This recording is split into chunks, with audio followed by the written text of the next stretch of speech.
like to thank you all for joining us, and I'd particularly like to thank our panellists. I'm going to hand over in a moment to Tony, who's going to moderate the panel for us. But just before we do that, I'd just like to reflect for a moment on where we are in relation to housing and women at the moment, because even in the last 2 years, the situation has actually changed in a way that we've been predicting for a while, but which I think is going to have massive ramifications for the way that housing is going to be funded in Australia. And I'm talking specifically about the evidence of climate change that we've seen from the time of the 29 bushfires through into the current situation with the floods in the north of New South Wales and the south of Queensland. The subject that we're talking about today is, of course, one that's been with us for many years and which we've all discussed endlessly, but which still inexplicably fails to register in our national political discourse. While everyone's prepared to bemoan the housing crisis, successive federal governments have remained loath to commit significant action on the issue. This isn't a state of affairs that we can continue to accept. The intersection between years of housing policy neglect and deep structural gender inequalities in our economic and our social systems mean that women are particularly vulnerable to unaffordable housing markets. We know that women over 45 are the fastest growing cohort of homeless people, due in no small part to gender poverty. And this problem is only going to grow. An estimated 405,000 women over the age of 45 are in danger at the moment of becoming homeless.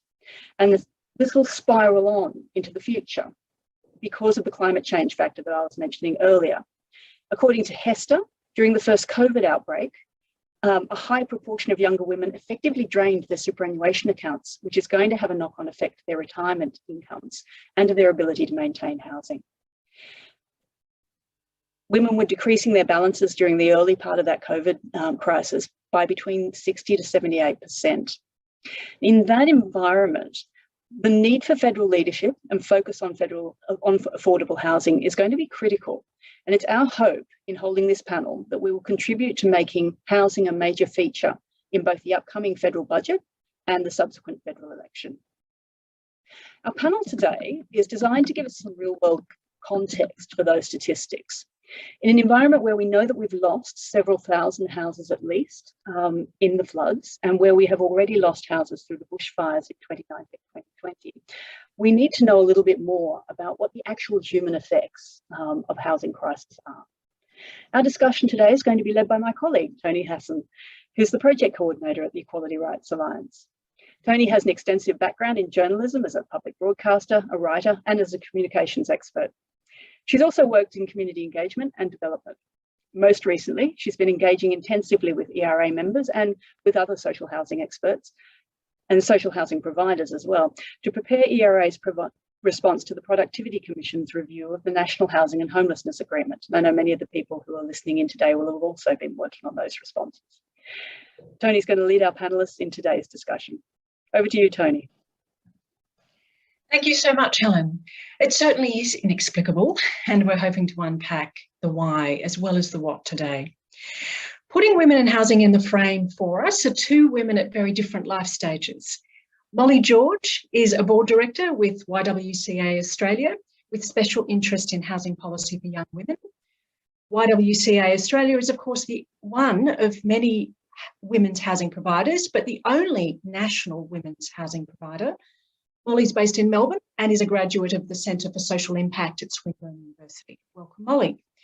And Maggie Shambrook is with the Housing Older Women movement based in Brisbane. The movement includes many women with their own experiences of housing insecurity. The Housing Older Women movement seeks to improve housing options for older Queenslanders. And it's a delight to welcome Maggie this lunchtime as well. And finally, another important voice in today's conversation is Rachel on ViforJ. Rachel is a professor of economics at Curtin University with research on housing in particular, and she's based in Perth. Welcome to you all.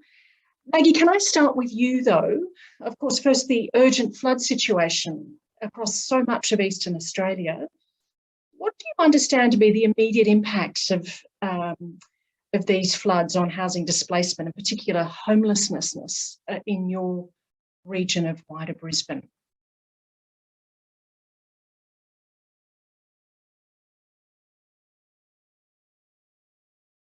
Are you there, Maggie? great question, Tony. Sorry about that. I realised I was muted.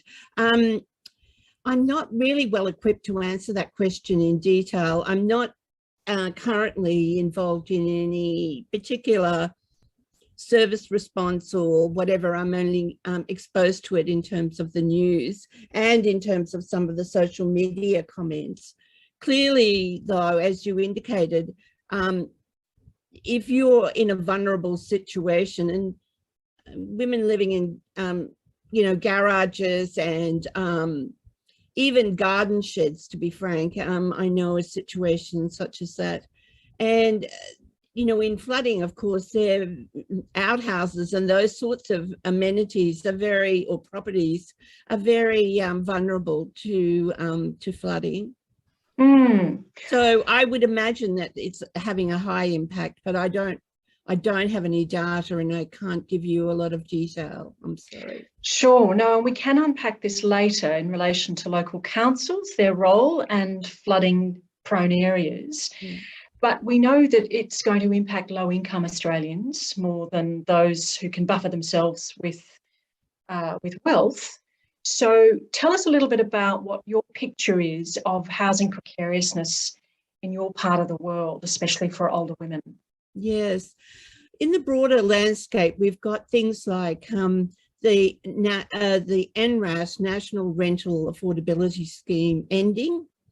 So we have in Brisbane, particularly in some areas like Scarborough and other areas, huge numbers of often older women living in those situations, and that contract or the recontracting of providers within that system, which is a national scheme, are not being recontracted. The scheme isn't continuing, so they're not going to be recontracted. So we know of quite a number of women who are in very vulnerable situations in that the rents will increase rapidly and have already begun to increase, and there's nowhere for them to go. So we don't know what's going to happen with those people, and we've been talking with government and others about it. There doesn't seem to be a clear plan at all, and the level of anxiety being experienced by older women living in those situations is very high. We have women from COVID too living in motel rooms still, you know, with a hot plate and a jug in their hotel room. Still women living in just very precarious and unsatisfactory, completely unsatisfactory situations, having huge impact on their health and well-being. The profile of these women, Maggie, it's a surprise to many, isn't it? I mean, you have shared with me the experience of your friend who moved 18 times in 3 years. Correct. Just to stay safe. Yes. Of course, you've had your own experience of precarious living. I did. Yes, exactly. I lost my job and my the rental property I'd been in for 25 years all happened in the same week. And I have 2 large dogs at the time, and I'd applied for 30 properties and couldn't get a house. So being unemployed and having 2 dogs and being my age, obviously I wasn't a great candidate in a very competitive private rental market with vacancy rates very, very low.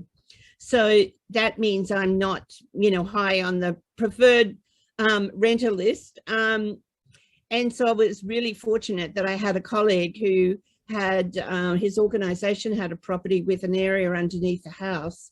And I've been living there ever since. I dare not move out of here because I simply couldn't afford to live on job search. Or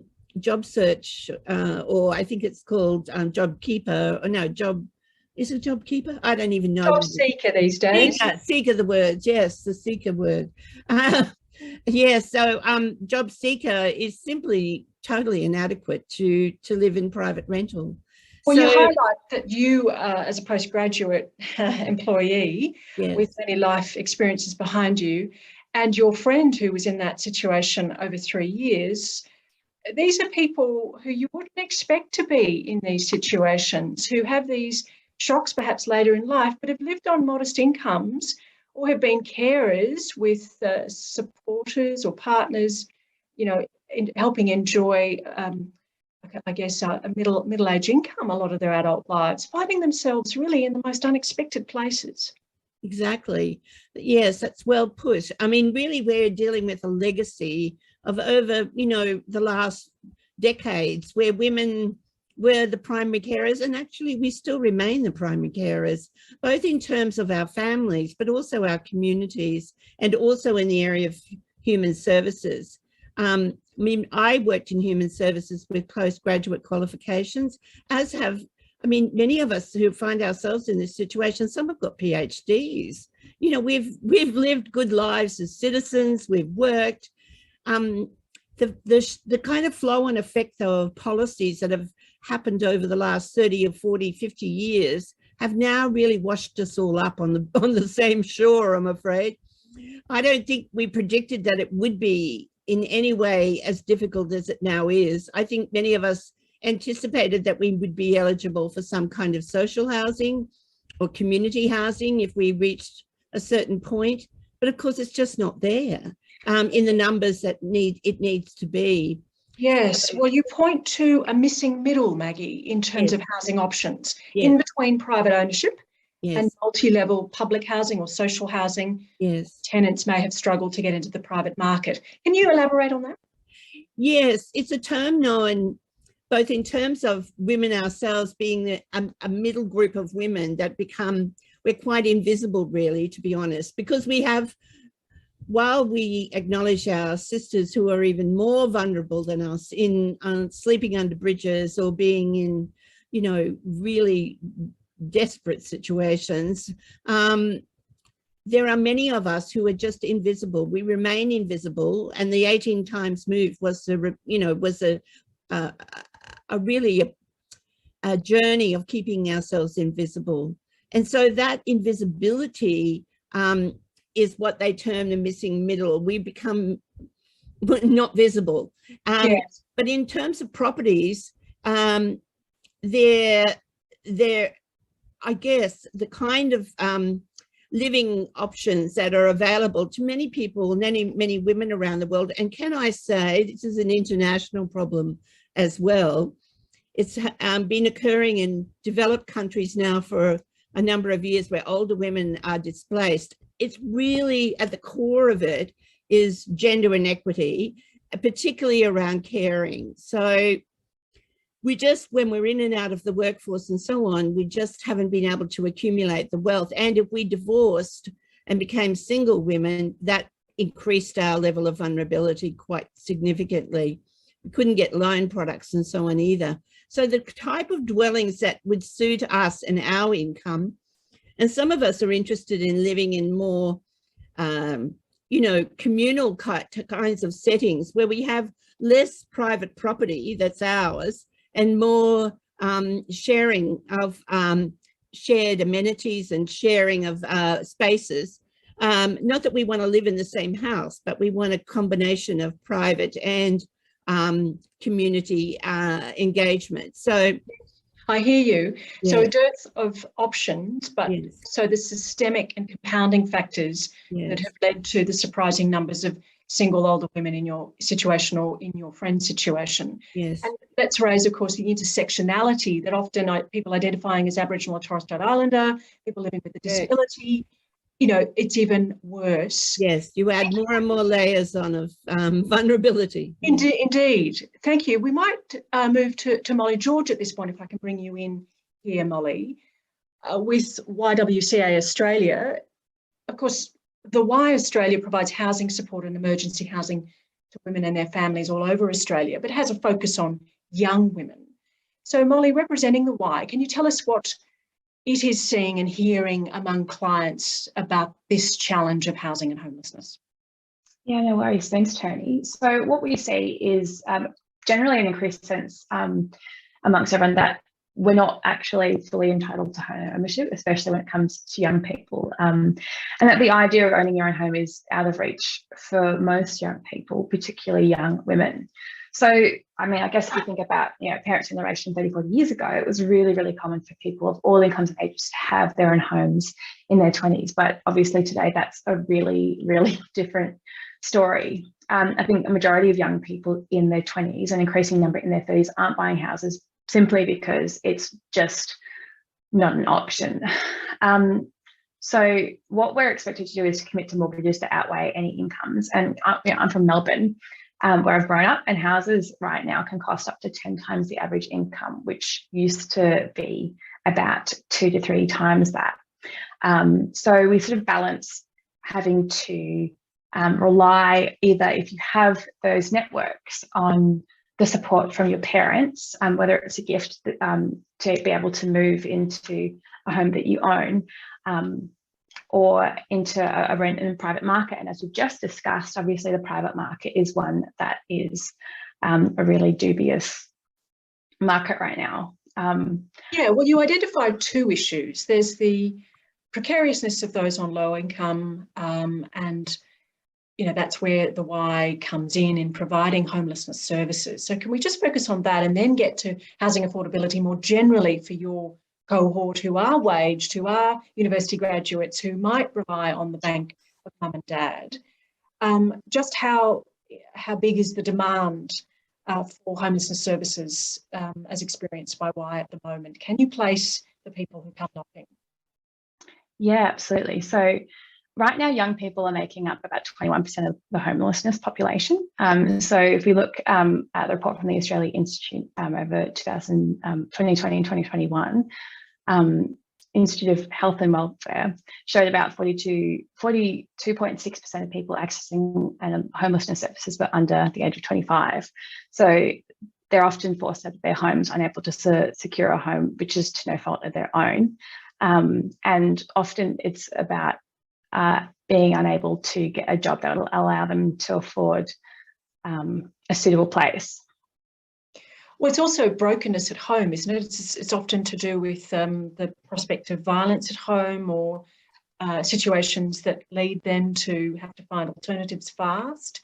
Is that the sort of picture of the clientele, or is it broader than that?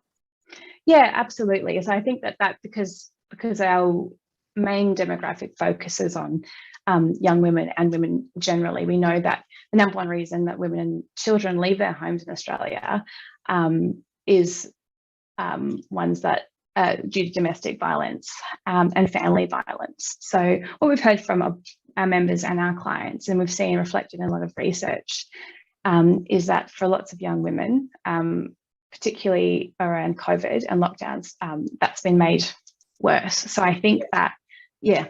Sure. And so what about housing affordability more generally? You pointed to that, people unable to get into the market or relying on inherited wealth to feel able to purchase a home.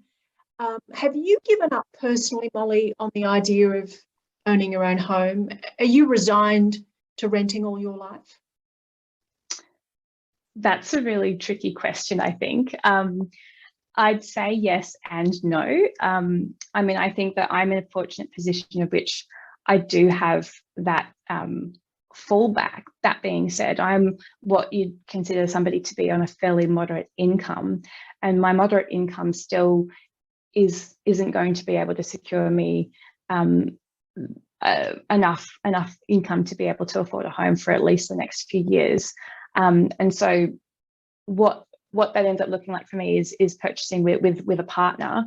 And as we know, and what you've just spoke about, Maggie, as well, is about rates of divorce. And when that comes into the picture, then that actually looks at insecurity, not just in the immediate, but long-term as well. So I think that there are a lot of factors there. And just how angry are your peers about it? I'm just trying to understand, is it a general resignation, or is there genuine frustration moving into anger about it as we think about the 2022 election? Yeah, good question. I think it's both. And I think that you can kind of sway either to anger and then to resignation, mostly as a coping mechanism, to tell you the truth. So I think, generally speaking, for those who home ownership and suitable accommodation is really out of reach, it's full sense of anger and injustice on makes total sense. And I think for people who perhaps like myself have a bit more of a backup plan or have a bit more of that security, there is resignation, but generally whatever their emotion looks like, the future looks bleak for young people, not only on lower incomes, but for those like myself on moderate incomes as well. So okay. Yeah. Thank you for that very grey picture of the future, at least in the short term. Well, I want to bring in at this point Professor Rachel ViforJ, based in Perth at Curtin University. Hello to you. Hi, Tony. Listening to our speakers there, Molly and Maggie, what dovetails with your research, and I think most recently about the work you've just done on precarious housing and well-being? Yeah, so Tony, I think a lot of what Maggie and Molly have talked about actually do resonate with what my own research has shown. Well, let me just go through some key themes that I think really overlap. The first is, I think, I'd like to say that there is a gender housing wealth gap. We talk a lot about the gender pay gap, which is, of course, crucially important. But I think one of the key outcomes of this gender pay gap is that it has been a key factor in driving a widening gender housing wealth gap. Molly talked about, how in the past it was much more common for young people to be homeowners, but these days it's not that common anymore. And in fact, young women's home purchase opportunities have actually slipped more than men's. And a lot of that has to do with the gender pay gap, which of course has, again, a lot to do with the primary care roles that women often take up, which Maggie has mentioned.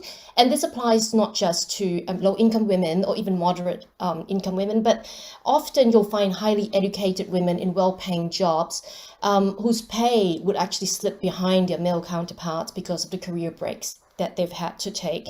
So we are seeing a larger share of properties being owned exclusively by men than by women. And then, of course, there's this issue of divorce, marital separation, which, again, Maggie's talked about divorced women, and actually Molly's actually raised that, and the risks that brings. The fact is that while younger women would take much longer to save up for a home deposit, when a divorce happens, it's the mother who tends to keep the family home. Now, one might say, oh, well, that would favor the woman then because she's got the custody of the child. She tends to, and therefore she's more likely to retain the family home.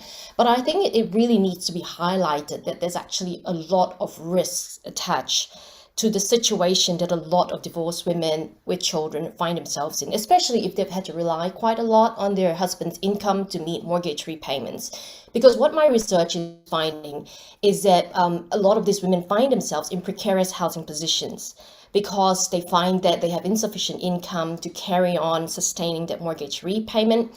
They also find that they have very little of anything else. So they've got very little very little in shares and equity investments. So much of what they have is just tied up in that family home. Okay, so if there's a financial emergency or if they're unable to sustain that risk, they lose that thing that is so important to them. And you will find that lots of older women are actually forced to sell the family home. And in fact, what my research on precarious housing has shown is that women's mental health are much more affected by mortgage repayment stress than men's. And I think a lot of that has to do with, the other risks that they're exposed to in terms of employment, low incomes, etc. Yes. Yes. Well, the research you point to on precarious housing and wellbeing, I think showed up a few interesting things and resonates with what we've heard. Young people are more likely to fall into precarious housing than older people. Physical violence precipitates entry into precarious housing and lengthens the time they'll spend there. But the surprise was the receipt of housing assistance seems to have statistically no significant impact on well-being of those who live precariously in housing. And so that takes us to the role of what governments can do in rent assistance. I want to touch on that. To what extent are we really even understanding the problem? You're in the research world, and you point to the compounding issues women experience. They may even have the home, the asset, but because they're income poor, end up selling the asset. But to what extent do we really even understand what's happening for women across the age spectrums? Yeah, so Tony, it was very interesting that when we ran models, we didn't detect any important impacts of housing assistance on well-being. Of course, we came into it into the research expecting, in a way, to see rental housing assistance like Commonwealth rent assistance and public housing at least helping to buffer the adverse impacts of precarious housing on the well-being of people. What we didn't actually find that we looked at the data, we cut it up in various different ways. I think a lot of that has to do with, I'll just highlight two factors. One is that Commonwealth rent assistance is actually poorly targeted and it is insufficient. There is no doubt that it is insufficient. Rents have, risen dramatically, in the last decades or so. But the rent assistance that low-income private renters receive actually have not caught up with the pace of rent inflation that we've witnessed. And of course, that results in rental stress amongst older people. And my research, and I'm sure other people's research will make it very clear that if you compare low-income single renters who are female versus male, you'll find that the women actually experience much higher rates of rental stress than men. So that's a problem. And with public housing, I think the issue there has a lot to do with the undersupply of public housing relative to the need. So we just don't have enough of it. We have too many people on the wait list just waiting at risk of homelessness or experiencing homelessness while they're waiting to get into public housing. And of course, we know that, public housing the need for public housing tends to be swayed more towards, I think you'll find lots of people with mental health issues, but also single female sole parents. They actually have quite a large need, and also increasingly older women as well who are single. I want to come back to some of that, but can I return to Maggie? Maggie, does this make sense to you, the lack of social and public housing you pointed to already and that missing middle, but that the Commonwealth Rent Assistance, as it's known, CRA, which is ballooning as a budget commitment at the federal level, is not even hitting the mark? That's a subsidy available to people who are already on other forms of subsidy. You say, Rachel, it's not well targeted, but the criteria for it is broadened, so more people are able to access it, I understand. But Maggie, what is helping? What can you say is helping, and maybe we could grow? Rent assistance for one. Could you comment on that? Definitely. Well, rent assistance at a maximum level is about $70 odd a week.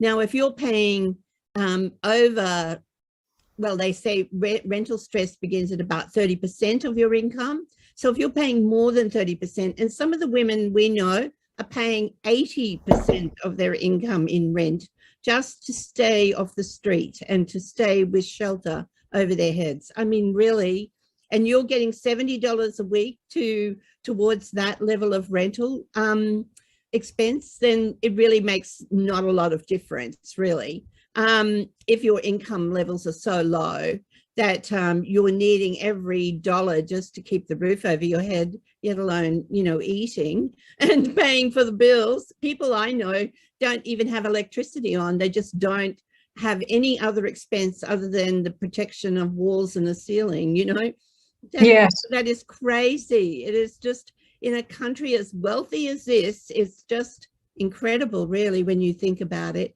And you would not know if that woman walked out on the street, you would not know. I just want to point out, Maggie, that we're not seeing you.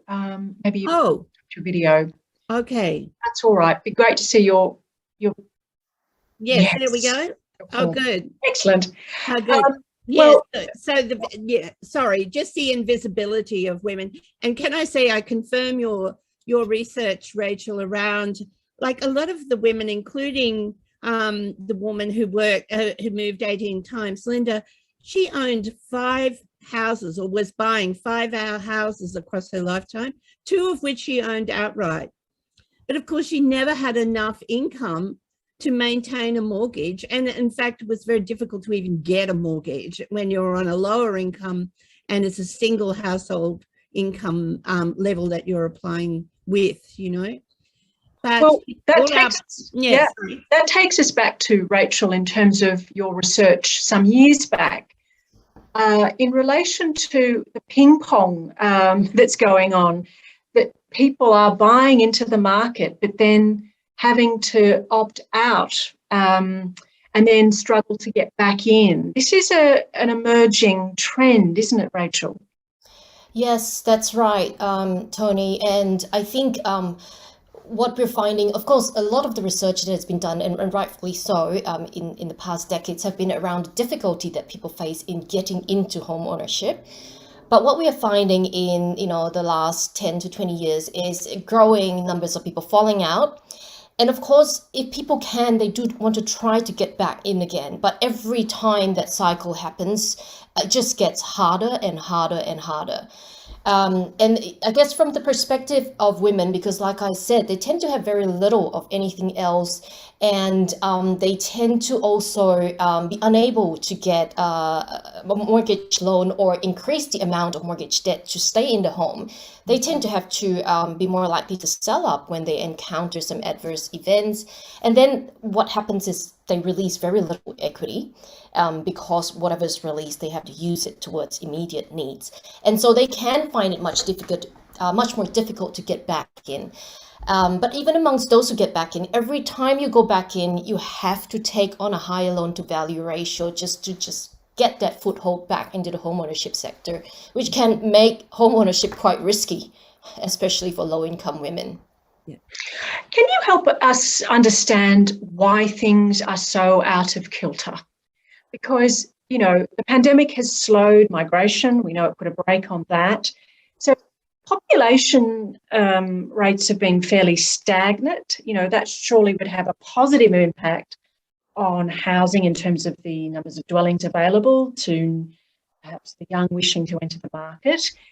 And the numbers of houses aren't dramatically up or down, is my reading of the figures, Rachel.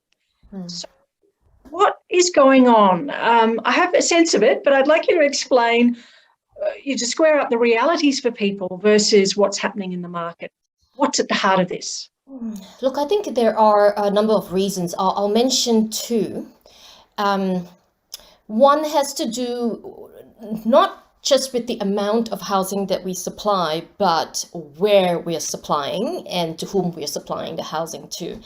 I think we leave the bulk of the supply of new housing to private developers, and any private developer would tell you that they're a profit maximizing agent, and that's what they get into the game for. And so you'll find that if they don't have sufficient financial incentives, they will supply in areas that tend to cater more towards middle to high income groups. Okay, job-rich areas, areas where house prices are more likely to be healthy and make huge gains. So what you'll find is that we have more restricted supply in areas that not just low-income people, but even our essential workers might actually find themselves having to look to in order to buy or to rent. That's one issue. And the other, I think, is just this big picture issue that over time we have, as a population, and our policymakers as well, have come to promote and view the house as a financial investment. Exactly. And unfortunately, it's I call it the financialization of housing. Various others call it that as well. The problem there is that you start to erode the focus on housing as being a shelter, as being something that we all have a right to.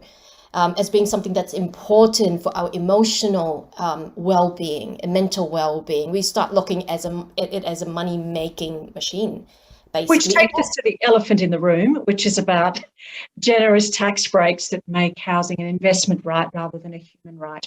And so more and more houses are owned by landlords, more and more houses are owned by investors rather than those who actually genuinely and desperately want to enter the market.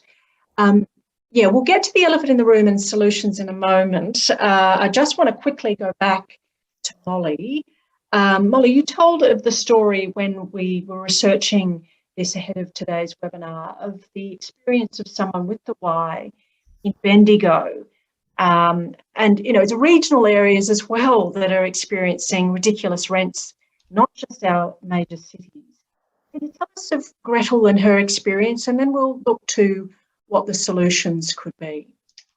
Yeah, no worries. And I also just wanted to make I mean, I know that we're not answering questions just yet, but somebody did also ask a question in the Q&A about what's happening in regional Australia. So I think it's a good time to flip to that for sure. So when I spoke to Gretel, who is 23, she said, as a young woman and a casual worker, it was really hard for me to find somewhere within my budget that would take me. If I hadn't had gotten this place with the YWCA, I'd probably be relying on family for a spare couch or room. So basically, Gretel lives in one of our affordable housing developments that we own, at the Y. Affordable housing rent is based on a local median income, which sits at $348, which only covers smaller dwellings in the cheaper suburbs. So a third of working women earn less than $400 a week in Bendigo, which puts them at serious risk of housing stress and being completely priced out of the market. So if we look back to Gretel, effectively, she'd be at risk of homelessness and facing low income as a casual worker, lower vacancy rates in the regions, and also rising rents. So yeah, that was her story. So from your perspective, reaching for a magic pudding, and if you had the ear of the Prime Minister this lunchtime, what would you ask him to do?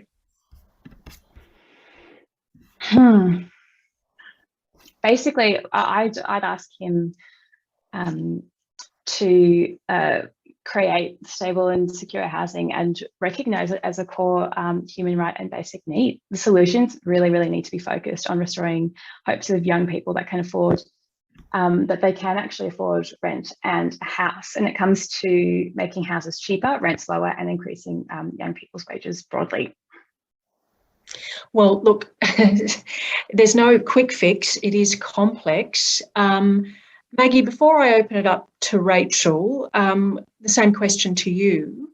Yes. You know, well, I think there needs to be, because it is complex, there's many players in the field of housing, that there needs to be a national housing strategy which takes into account local, state, federal government and other sectors, private and other sectors, and really considers what the country needs in terms of housing its citizens and how best to do that across a broad spectrum of housing options. So it's not just about private home ownership and lots of social housing. There's a whole lot in between that we can do that will create the right housing, appropriate housing for huge populations and cohorts of people across the nation, not just now, but for the future. And to see housing as a right and as a necessity if we're to have any good quality life. And why would we want to pay more in our health system for the stress and distress caused by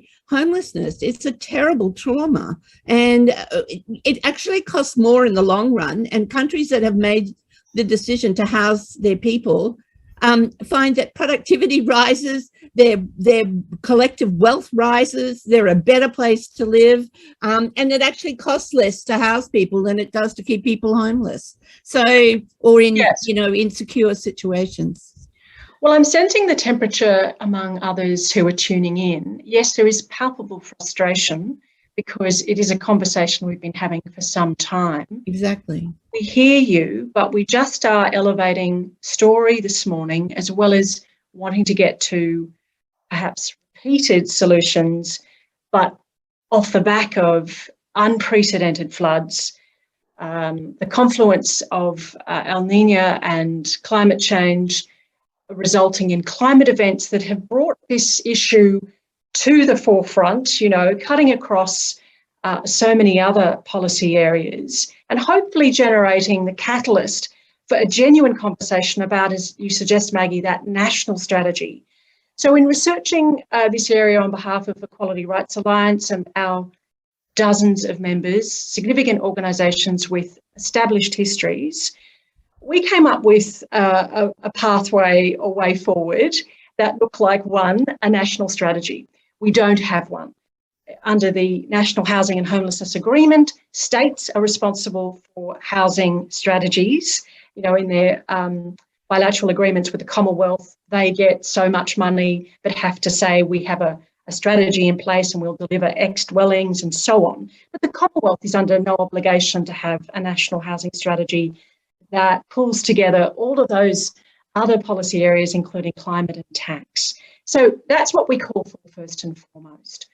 And with that in place, you may get a national housing and homelessness agreement that's well connected, with targets looking at women and other groups who are vulnerable to homelessness. And we urge the role of local government as government close to the ground, appreciating the needs of people, to be part of the conversation. The Constitution doesn't even recognise local government, but you know, they obviously play a role in releasing land, and often land in flood-prone areas. So those are some of the recommendations, and of course, not to be afraid of the big conversation we have to have about tax. So back to you, Rachel. As you've heard, there's calls for social housing from the Grattan Institute down. You know, the Labor Party certainly pitched in with ideas of a social housing future fund. Could you come in here now just to sort of help us appreciate why people have dropped the ball on this for so long, why the infrastructure hasn't been there for low-income people for so long? Why is it so fraught? Why is political reform so fraught in housing? Well, first of all, I think, Tony, one of the important and likely highly effective measures of housing reform would have to do with tax reform. And tax reform tends to be painful. The fact is that, you know, realistically speaking, you know, I think from a politician's point of view, the majority of the population are still homeowners. So the majority of voters are homeowners, and that is just a blunt fact of it. The problem, of course, is that we are seeing the shift over time, this drift towards what I would call highly indebted homeownership. You know, more people are homeowners, but they're more likely to be carrying high levels of mortgage debt, precarious homeownership, and of course, growing numbers of renters, young people who are so frustrated, and you know, they're even being coined as generation rent sometimes by some researchers, because of this fact that when they look into the future, you know, they have to resign themselves. You know, it was a question that you posed, Tony, you know, to perhaps lifetime renting. Some of the housing studies are even talking about generation rent these days, which is, you know, of course, terrible to have that label being attached to a generation. But that just shows, you know, where we have come this far, because there has been a lack of meaningful reform. So I think painful tax reform is what is necessary, and unfortunately, very often we just do not have the political will to go down that path. I mean, we have seen what's little attempts here and there, and then even proposals to reform, for instance, negative gearing, but those have never taken off because obviously you have different groups lobbying against it. So, and there's the issues of votes, and large segments of the population are homeowners, and that's just what it is. So you're pointing to, Rachel, governance issues. At one level, you've got parliamentarians who represent a particular cohort of the community. They're mortgaged or own several homes. They're investors themselves. Yes. So they've got sort of special interest in keeping the status quo. Yeah. And of course, talking about women, while the Senate is an optimistic place at the federal level, we still don't have parliaments representing or looking like the community. So we're yet to see women and diverse women in our parliaments. And then you're talking to deeper governance issues, of course, the role of special interests, the Property Council, which increasingly is part of the conversation with the likes of Q Shelter and ACOS. But there are special interests here, aren't there, as well, that get in the way. So what would it look like? What would sustained political willpower look like? What sort of Commonwealth architecture might you need to have the sort of cross-jurisdictional conversation. Ministers from local, state and federal in the game, having regular meetings. You know, we don't even have a minister responsible for housing in cabinet, for one. So could you talk to what we need to have, because there's frustration, we're hearing that, the chat is full of it, and the conversation in the media as well, as op-eds just today about this in light of the floods. What you're dreaming about how the Commonwealth architecture would change so that we are all in the same room harvesting the wisdom to move this forward? Yeah, so I think, as Maggie has talked about it, and you have as well, Tony, we need a coherent national housing and homelessness strategy. At the moment, it's just, housing does affect so many domains of life, and it's fragmented across different government portfolios and different government tiers as well. So social housing, public housing is a responsibility of the state. Commonwealth rent assistance comes out of the Commonwealth Department of Social Services. When you start talking about first home buyer grants, those sorts of supports, they come under Treasury. And I think this opens up, the door for lots of shifting the responsibilities away. If there's a housing problem, one department says, well, that falls under somebody else's portfolio. And that's a problem. We need a national housing and homelessness strategy where we have some firm and clear objectives that are pointed towards the fact that we need housing, we need to view housing as a human right. Some clear objectives that fall under that umbrella, looking at it as shelter, aiming to achieve that. And then all policies flow from that national housing strategy. All initiatives and programs flow from that. I mean, to be honest, some of these first home buyer stimulus programs that we have,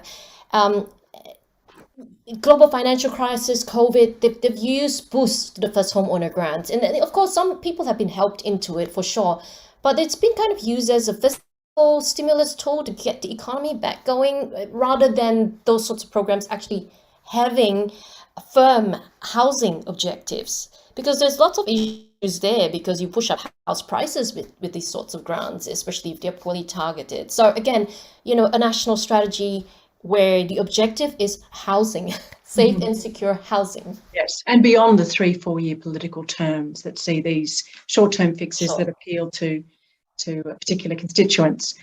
In today's newspaper, I did read of a recommendation that developers pay a small social and affordable housing contribution to add to the coffers for affordable housing. Can you talk to how we do this genuinely national, how we address the gap in social and affordable housing? Well, I think, I think we need a bigger supply of social housing. So I think when we start looking at the financial incentives and government spending and how the federal government allocates its budget, I think more will need to go towards social housing. And I think, as I mentioned before, private developers are by nature profit maximizing agents. So you really need to look at it's that's just what it is. But could we incentivize them, or should there be mandatory rules around contributing to an affordable or social housing fund? I mean, well, I think I'm going to be realistic here and say that they need financial compensation. So I've done a bit of research, for instance, looking at secure lease arrangements in the private rental market. Okay, so the idea there is, look, it takes time to build new public housing. So is there any way in which we can incentivize landlords to offer longer term leases in the private rental market? So I think there's and how much of compensation you would need to give towards the private landlords in order for them to do that. So I think there are innovative ways in which government can come up with offering more secure housing arrangements, even in the private rental sector. But you do need the cooperation of the private landlords, of the institutional investors, and you can do that through policy levers that may not necessarily have to land up being mandatory arrangements. So for instance, the way that land tax is currently levied by state governments on investment properties is such that the more properties that you own, the higher the thresholds.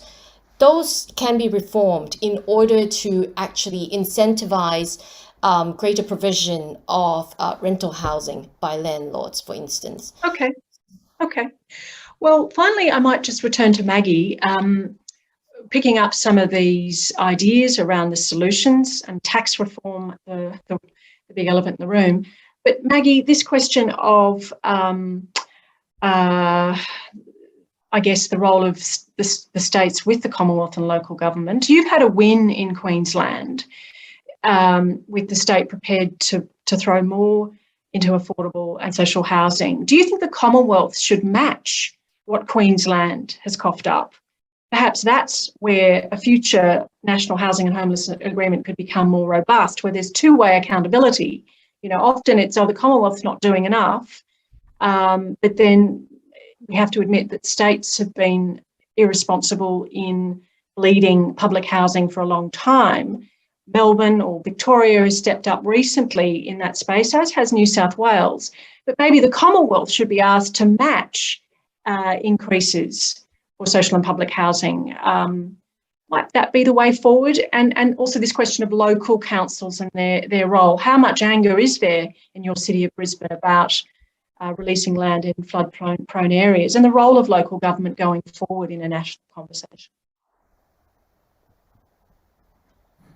Might be mute. Are you still there, Maggie? There's so many layers to all of this, and there's no one solution. All of those ideas and the ones that Rachel's outlined and Molly are all really important. So how do you bring it all together so that you actually get measurable outcomes for, and I think it's to do with citizens rising up and saying, we no longer will tolerate this. And every single person who's joining us today needs to call their local member and say, we no longer will tolerate this. And my vote will turn on the basis of who comes up with the best policy to address housing and homelessness issues in this country. And if those policies reflect real change, then I'm going to vote for that particular candidate. So I really urge people to, if we live in a true democracy, the only way some of these changes come about is the voice of people saying, that's enough, we've had enough, this needs to be sorted. And we can sort it, and there are lots of solutions. The federal government will currently say that it gives billions of dollars to NIFIC. And I don't know, Rachel, whether you've got a view on how NIFIC sits in the landscape of, you know, structures that are part of this picture. But in Queensland, we haven't got really a reasonable share of those resources as far as it goes. And I'm not fully understanding about why that is. It's not that anyone's discriminating against Queensland. I think it's part of the complexity of the infrastructure that goes on. We're very appreciative in Queensland that we have a state minister, Leanne Enoch, who has been listening to us, and her department has been very responsive. And we've worked with bodies like Q Shelter and others who've been fantastic brokers in this relationship between people with lived experience. And it's that voice that we have to grow, along with the Everybody's Home campaign and other strategies that are being adopted leading up to the election. So let's use our democracy. Yes, there's no shortage of good research, and there's no shortage of wisdom in the room, but it's bringing it together, as I'm hearing, for a coherent national policy that's joined up. Yes. I wonder if there are questions that my colleague Matilda or Helen want to point to that have sort of struck them in the chat worth raising at this point before we wrap up. And I thank my guests, and we have Kate Colvin as our responder. We take a moment just to take stock there. Helen or Matilda, is there anything worth sharing at this point? We've had some really interesting discussion on both the chat and in the question and answer, and we've touched on a number of the areas on the questions. So, for example, we've had questions about what's happening in regional Australia. A note from Lois that rent assistance isn't available to women who are struggling to pay a mortgage following a divorce. And so that issue that Maggie was raising about the need for options and for the assistance to be provided to recognise the different situations of women, I think applies to that. An interesting point about NRAS and the fact that it was capped at 38,000 properties and only given an 18-year term, and you're asking why that particular scheme is being brought to an end. And then an interesting question about what local governments can do to improve affordable and or social housing. And I think that some of the points that we've made about providing both public and community housing and about the things that need to be done at a local level to ensure that the housing is actually relevant, I think is all has covered that quite nicely. So I think at that point, we might thank our panellists. So thank you, Helen. So yes, my thanks to Maggie Shambrook with the Housing Older Women Movement. Maggie, thank you, and good luck in your efforts in Brisbane. And we thank the YWCA Australia's Molly George. Thank you, Molly, for your contribution this lunchtime, and very much to you in Perth, Professor Rachel Ong ViforJ, for your contribution and wisdom on this and the policy settings and what we hope will happen, what could happen. We have to keep reimagining, don't we, and action what we're thinking in joining the dots and helping change the landscape. And to help us wrap up this lunchtime, we have Kate Colvin, spokesperson with the Everybody's Home campaign and policy manager at the Council to Homeless Persons. This afternoon, Kate has the role of formal responder to talk us through the takeaways from today's discussion. Kate, welcome, and over to you. Thanks, Tony, and I'd just like to acknowledge that I'm joining you from Wurundjeri country. Look, I think what a wonderful session. There's a number of things coming out about that for me. I think one of the things that sort of is really important to understand is how housing is impacting women across the life course. So of course, and then what, I'll talk about that a little bit more, but I think also what's coming through is this issue in the housing market and what's happening there. So, you know, overall, and that's where I'm going to start. So overall, sort of what we're hearing is that there's this just not enough rentals that people on lower incomes can afford. And of course, because women have lower incomes, they're particularly affected by that lack of affordable rentals in the market.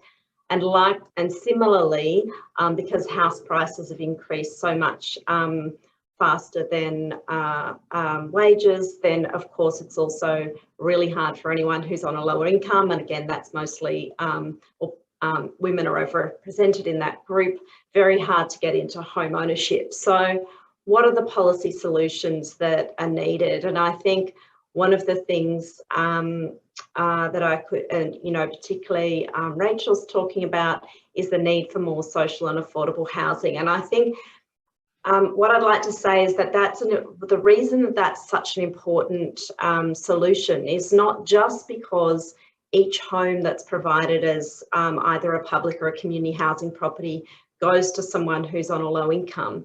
It also has a market impact. So if the real problem is that we don't have enough low-cost rentals and the private market is not delivering those low-cost rentals, and the reason that the private market is not delivering those low-cost rentals is because the price of land has gotten away so much that, you know, for a developer purchasing a piece of land to build a property on that land and rent it to someone on a low income, they're not, the numbers just don't add up to rent that to someone who can only afford to pay a low amount of rent. And so those new rentals just don't get produced that are affordable to people on low incomes. And so that's why social and affordable housing plays such a critical role.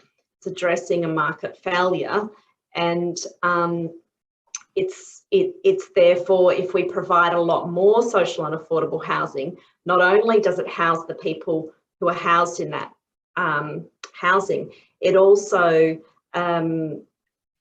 reduces the pressure, that sort of pressure cooker environment that we have in the low cost end of the rental market, where every time there's a, you know, relatively lower cost property comes up, 20 or 30 households turn up to try and rent that property and push up the price of that property. So if you've got a lot more properties supplied into that cheaper end of the rental market, there's a lot more to go around. There's less upward pressure on the properties that are there. So it has those dual benefits, and that's very important. And I just want to reflect on that in particular in the conversation we were having at the beginning about Commonwealth rent assistance, because in housing policy we talk about demand side measures, which is like giving people who use housing more money to purchase housing, which is like more Commonwealth rent assistance, and then supply side measures, which is getting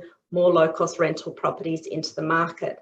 Now, it's critically important that we get the low cost rental properties into the market and don't just give people more money to spend on housing, because giving more people more money to spend on housing is a bit like, you think of a game of musical chairs. If there's only 4 chairs and there's 6 kids, it doesn't help to give the kids all something so that they run faster. There's still only 4 chairs. If everyone's going to have a house, you need 6 chairs for the 6 kids. Now, the Commonwealth rent assistance helps if you've got 6 kids who are competing with 6 faster kids, and you want the 6 kids that you're helping to be the ones to get the chair first. So Commonwealth rent assistance helps people on low incomes compete in the rental market vis-a-vis people who are on higher incomes. It doesn't solve the fundamental problem.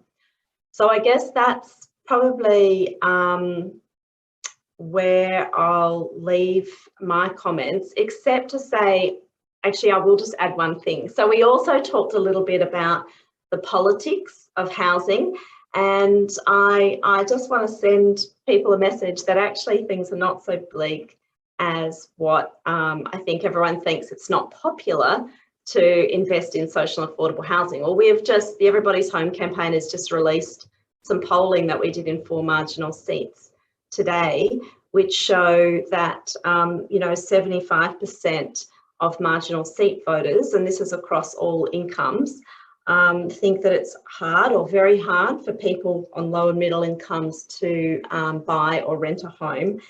And around 61 to 72% across those electorates think the federal government haven't done enough to address housing affordability. And when asked which housing solution they think is most important to address housing affordability, they consistently ranked investment in social and affordable housing the highest, and put first home buyer grants the lowest. And then when asked how effective they thought first home buyer grants are to address the issues around housing affordability for people trying to get into the market, more than 50% said it was highly ineffective or moderately ineffective as a measure. So I think what I'm seeing is that voters are wiser than we realise. They understand that there needs to be more rentals that people can afford.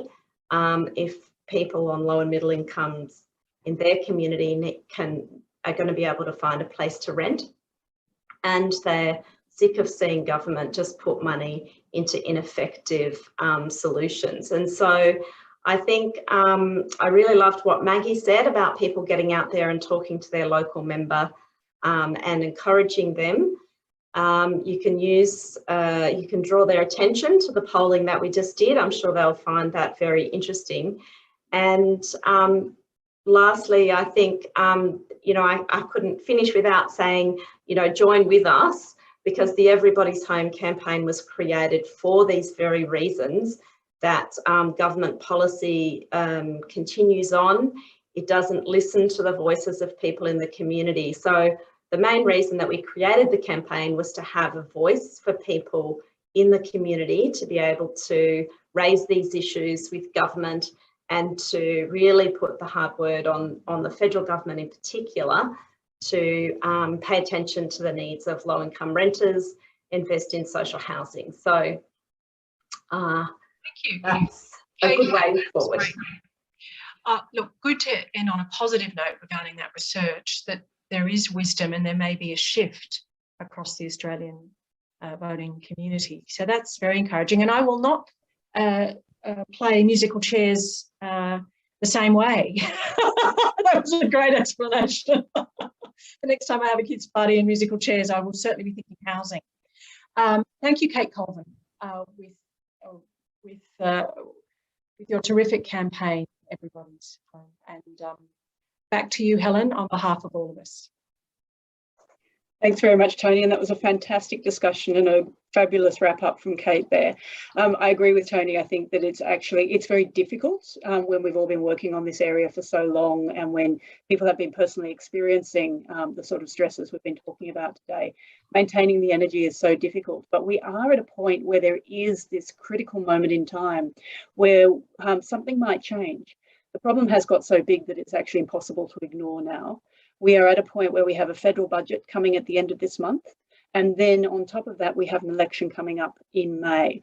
And I think there is an increased understanding in political circles that this is a live issue that's actually going to need to be addressed rather than just handballed between governments. And so I think this is a time where if you can muster up extra energy, this is the time to do it. Call your local member. Call the candidates who have been announced for your particular electorate or the Senate candidates for your state or territory and tell them that this is an issue that you will vote on. See what you can do by way of getting other people to do the same, because this really does need to be a grassroots level push. And the final step I would suggest is join the Everybody's Home campaign. Get yourself onto the newsletters for older women in New South Wales if they apply to you, to the Housing for the Aged Action Group or to the Equality Rights Alliance or YWCA Australia. Keep up to date on what's happening in relation to housing advocacy. I've popped a link to ERA's pre-budget statement, which has our asks about a national housing strategy and a national investment vehicle for community and social housing across Australia. So have a look at what's being asked for and then take those asks out to those candidates. Take them to your current sitting member and ask them what they're going to do about it. Because we are at a point where something might change. We're at a point where something desperately needs to change. And it would be fabulous if you could lend your energy to us. So thank you very much for joining us today. It's been an absolute pleasure hearing from our panellists, and I hope you all have a good budget. Fingers crossed. Cheers, everyone.